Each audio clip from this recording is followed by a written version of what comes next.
Alright, so the case that we're building in today is the Be Quiet Dark Base 900 Pro Rev 2. Isn't it beautiful? I think it's beautiful. Yep, so this is going to be like my vlog entry for my dream build. I have a Ryzen 1700 right now, but I want to utilize that integrated graphics acceleration with Adobe Premiere and also have better 4K playback with really high clock speeds. Unfortunately, Premiere prefers Intel over AMD, otherwise I would be really sticking with the 1700 right now. It's doing pretty good. I have a 1080 Ti on the way that I bought from eBay that's used, that I got for about 500 bucks. And it was used for mining, but hopefully I'm not out $500. That would really suck. And also the GTX 1180 is probably around the corner, and Intel 9th Gen is probably around the corner, but this is going to be the dream build for the next month with all high-end parts. I'm a little late to the party. I'm like, alright, I'm in the 8700K 1080 Ti club. Oh, everyone's moved on. Okie dokie. Let's see what we got here. 16 gigs of Vengeance Pro RAM RGB, I believe. Yep.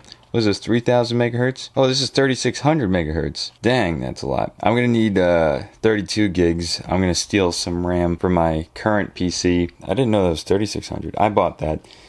I don't have connections with Corsair, unfortunately. This is empty. I just like to keep the box to remind myself that, yeah, I have something cool, I guess. Oh, what's this, another empty box? Yeah, it's another empty box.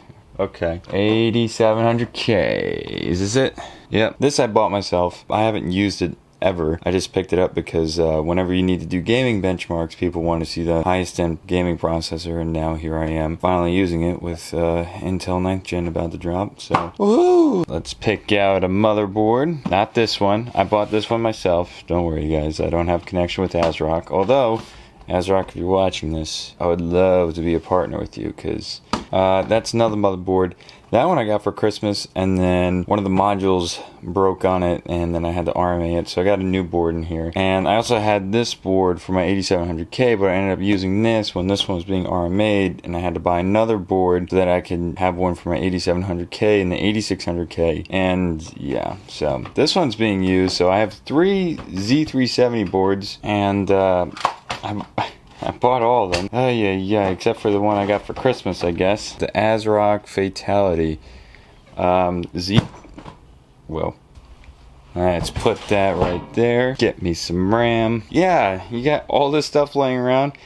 Yeah, I bought all this stuff, so it's like, this is not good, guys. I've spent way too much money on this YouTube channel. And I picked up this 970 from eBay for like $150 or something. It's the Strix. This is going to be the temporary card until we get the 1080 Ti in that we're waiting on to come in. I need a cooler. Now the coolers, I've been pretty reluctant not to have to spend so much money on it. I think I'm going to use the Master Liquid RGB 240. They have a 360 coming out that I want to use, but yeah, I really like the cooler a lot. The fans are not my favorite. I might switch out the fans. I don't know. I like the Corsair LL fans. Not just really pretty, but they're really quiet, and they have pretty good static pressure for radiator fans, although people argue otherwise. I could use this Be Quiet cooler, but I want to see the RAM and everything. I don't know. It's an aesthetic build with also performance, so I guess this will be fine. I might swap out the RGB fans. I don't know. Okay, power supply. Alright, so the power supply, I'm just gonna go with this one up here. It's an 850 watt. Otherwise I'd use the FSP 750 watt. I like the Straight Power 11 series a lot. Yeah, where's my cooler? Oh, there it is. It's kind of hard to do this with one hand, but doing it anyway. I forgot we need an SSD. I was going to use this for my friend's build, but yeah, I'll just use it in the meantime. What is this? 120 gigabyte? No, 240 gigabyte. Yeah, nice. Yeah, I want to grab another SSD, but it's always like, well, you could get 1 terabyte, but then it's like, well, there goes $200. And then what are you going to spend? Another $200 and another $200, and then before you know it, you're broke again. 8700K, don't want to drop that. Oh, I just dropped it. But then if I switch to fans on here, then I'm switching all the fans in here as well, because I want them to all match. And then it's like, well, these are a black aesthetic, and then this is an RGB aesthetic. Like when you're making your dream build, you just want it to be just right. You know what I mean? Just right. If you have mismatching fans, it's just not right. And it doesn't really matter. It's just, You just want performance. I mean, does it matter? Oh wait, I thought I agreed to put this down so I don't drop it. Alright, now we're just gonna install this bad boy. I'm debating whether or not I should probably remove this fan. I probably should, but I won't. Alright, all looks good. So now I'm gonna try to install the CPU cooler.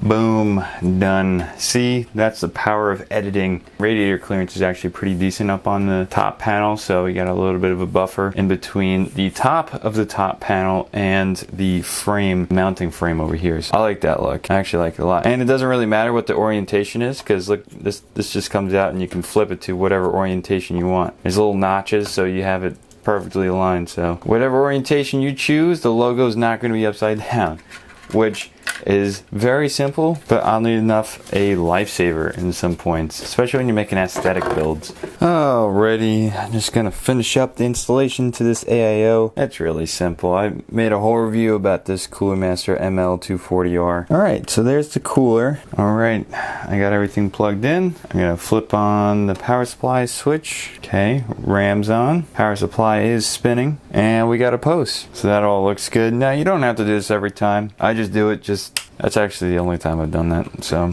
I'm not really speaking from experience. I don't know where I had this monitor before. I'm just gonna put it on the bed. So now I'm gonna go through the boring part.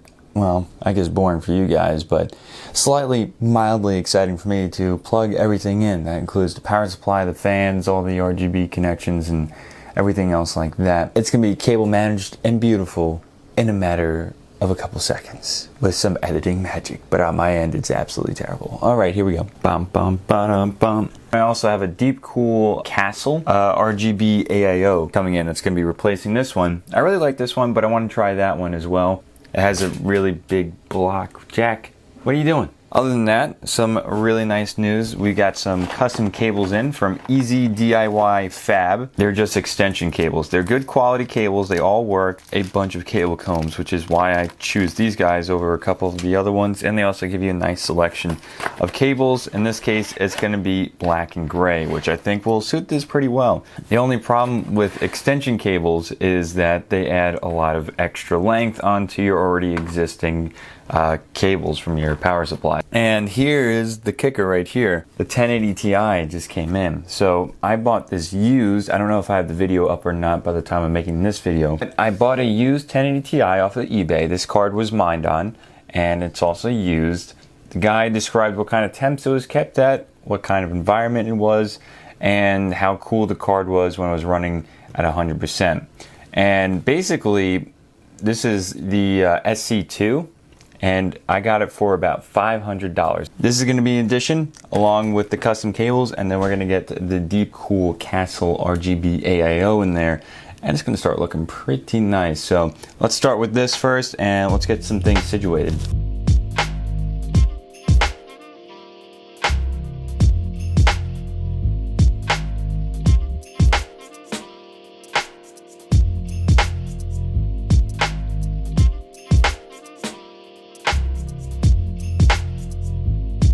Alright, so the cables are all put in place here. We got our cable combs up. I'm pretty happy with the cable bends here. The cable management is actually pretty decent over here. So there's a lot going on, I know, and I still got this stuff attached here. But I have cable extensions, I have RGB connections coming through, so there's a whole mess of stuff happening here, and quite a bit of fans, so cable management is going to be pretty tough. So now we're just waiting on the Deep Cool cooler to come in, and then this thing is going to be finished, and we're going to get some benchmarks in here. And of course, some sexy, beautiful B-roll.